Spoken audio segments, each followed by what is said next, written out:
Have you ever watched someone in a relationship they know is not right?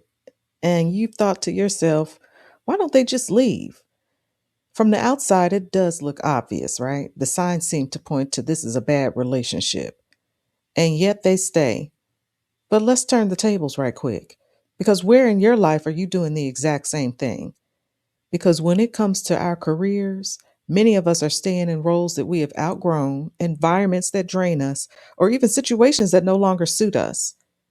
And then we tell ourselves, I don't have a choice. And that's the problem. So let's get into it. Welcome to Crossroads and Catalysts. I'm your host, Shenita B. This is where we explore how a thoughtful, wise, and strategic perspective at life's crossroads can become the catalyst for meaningful change in your leadership and life's direction. So, what if the real issue is not that you're stuck, but instead it's that you're avoiding a choice? Now, there are two words that I really want us to focus on, and we're going to center the conversation around these words: power and choice. Now, I like definitions, so let's let's put one here.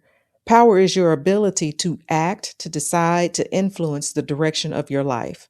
And this is a word that I don't think that we typically associate ourselves with.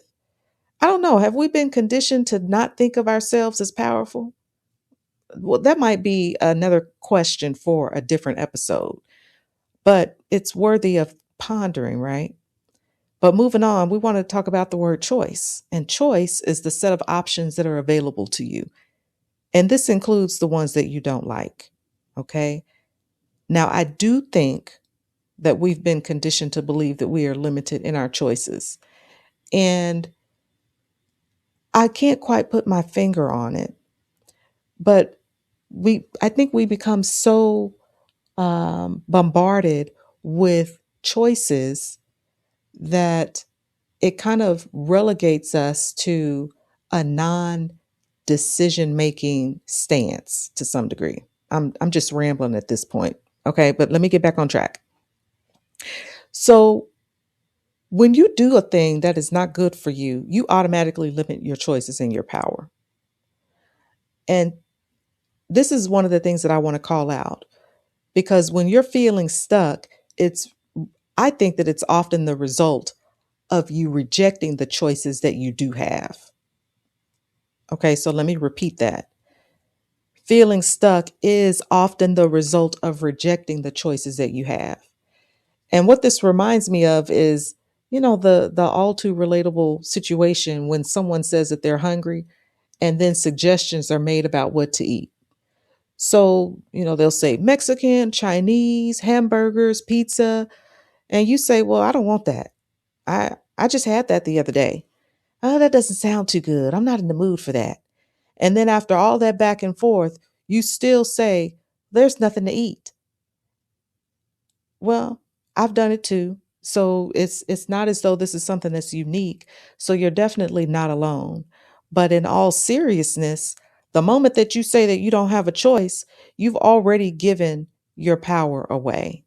And you make it more difficult to satisfy even yourself because now you're refusing to make a choice based on the options that are available to you rather than the ones that you want to be available to you. Because we can't just generally make things up out of thin air. Okay. So before we go any further, if this is already getting you thinking about the choices that you've been making in your own life, then I want you to know that I'm hosting a live workshop called She Leads Her Money. And because I think that the way that you manage your money shapes the choices that you have. And if that's something that you want to get a handle on, then the link is going to be in the show notes. So let's get back to the relationship example that I mentioned earlier. Someone is in a situation that they know is not right. They're either unhappy, they're unfulfilled, and they might even be disrespected in this relationship, but they stay. And why do they do that? Well, it's not because they don't have a choice. Okay. It's because they don't like the cost of the choices available to them.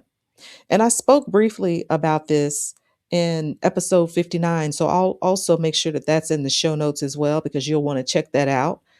And let me let me clarify. I recognize that there are some people in some serious circumstances, and maybe through no fault of their own, their choices are genuinely limited. We are not talking about those scenarios. And yes, there are still choices that a person can make, but they definitely have another layer of depth that has to be understood in order for them to make the right choice at the right time for themselves and or their families. Okay, so I definitely want to be sensitive to that. But getting back to it, in a standard circumstance, I say standard. I don't know that anything is typically standard or normal, but leaving might mean that you're alone, that you're starting over, that there's financial instability. You might even disappoint some people. So it really does feel as if staying is going to be easier, as if it's going to be safer, more predictable. But make no mistake, staying is still a choice. And you have to decide if it is more important for you to live up to the expectations of other people, or if it's more important for you to do what is best suited for the direction of your life. Other people cannot live your life for you. Okay. And you should not put the power and the choices that you have into the hands of other people to make decisions for you. So when you call it what it is, you will begin to see that something is shifting in your mind. That's when your transformation really comes to fruition.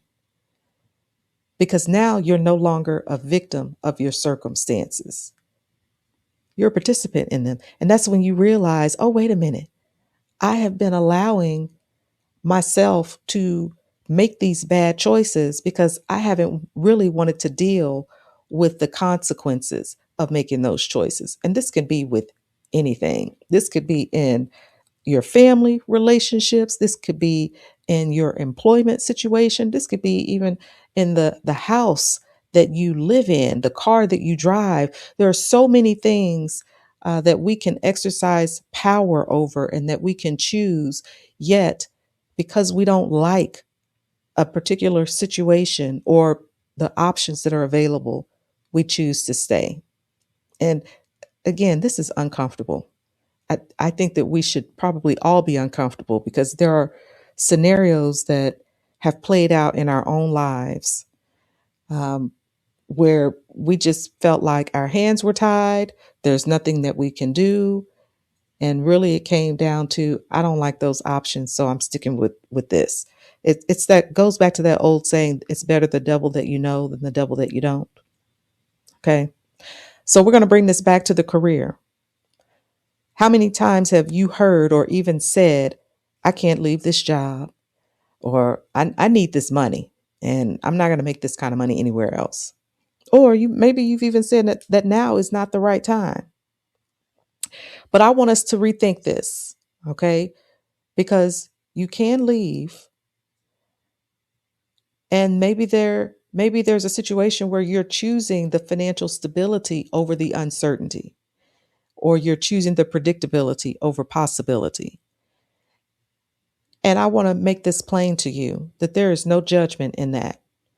If you are satisfied, and I use that word loosely, with where you are, well, then there's no issue. Because yes, you might not be in a situation to where making that choice to leave the job because of a toxic environment, or there's no growth, or any other host of reasons. And taking a pay cut is not going to help your family because there are just too many things that are going on. Maybe you have some kids in college and you have some kids at home, or someone is sick. Again, there are a lot of things that could justify you staying where you are. But what we don't want to do is believe the lie that this is the only way. There are so many people who have made choices to get out of a situation that was no longer suited to them, that didn't make them feel good, that didn't provide them the type of options that they really wanted. And they had to take that leap of faith. And sometimes that's what it is, because things do not always work out the way that we plan. And that's okay. But at least taking the step will put you on the path to where you can continue to make those micro adjustments to get where you need to go. I'm not saying be cavalier or rash in your decision making, but what I am saying is it is important for you to consider all of your options, even the ones that you don't like. Sometimes the ones that you don't like, the options that do not seem to be, the fit that you want it to be, that might actually be the right choice. But you have to think through that because you know your circumstances better than anybody else. But just remember that it's still a choice. And I think that this is where money quietly becomes one of the most powerful forces in your life. Because when your finances are not in order, then your choices, they do shrink. And it's not because the options don't exist. All right. It's because the cost of those options, it becomes way too high for you to consider. So then you just say, all right, I'm just going to stick around for a little while. But again, a reminder that does not mean that you're stuck. All right. But because you don't feel financially equipped to choose differently, you stay in that scenario. I want to underscore again, this is not about judging you or your situation. We just want to make sure that we take ownership of the fact that we are not choosing something because we don't like it, not because it's not a choice. You always have a choice. And I have found myself saying that so often because I have to remind myself as well that everybody has a choice, including me. And just because I don't like the options available does not mean that it is not a choice. Do you remember the definition of power? It is your ability to act, to decide, to influence the direction of your life. I love this definition, okay? Because it is putting the power solely upon you. And check this out, okay? Easy is not the foundation of power. If you have power, and you do, to wield that power is never going to be easy.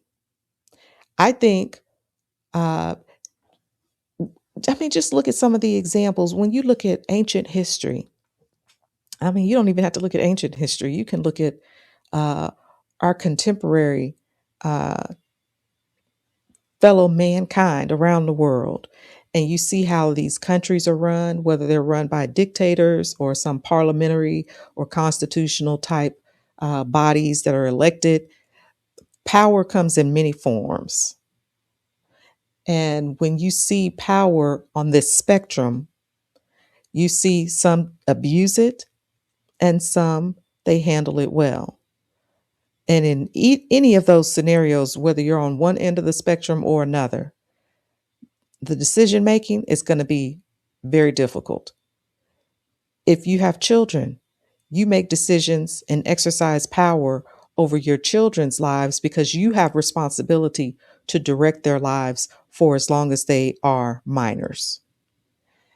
And you have to do things that you sometimes don't want to do, that sometimes they don't want you to do, but you do it because it'll be good for them in the end. And so I want you to remember that when you're considering the options that you have available. And another thing that I want to remind you of is the options are not simply binary in most scenarios. It's not an either or. It can be and. It does not just have to be yes or no. It could be, well, is there something that's in between? And I'm not talking about just a maybe. You have to understand the situation that you're in. And sometimes when we're working through this, we limit ourselves and think that we can only do it this way. Be creative. Think through it because that's what's going to help you. Okay, so getting back to what I think the foundation of power is, I think that it is freedom. You have no power if you are not free. And power necessitates that you make hard decisions. And the moment that you acknowledge that you do have a choice, even if it's uncomfortable, even if it's inconvenient, even if it's costly, then that's the moment that you take your power back. Because now you're no longer saying that I don't have a choice. What you're saying is that I'm choosing this for now because you can change your mind. And having that level of awareness is going to change how you move because now you know that you're the one who's in charge. And let's not forget, freedom comes with responsibility. So whatever power that you are exercising in your life by the choices that you make, there's going to be some responsibility for that. But it's your life, and you can determine the direction in which it goes.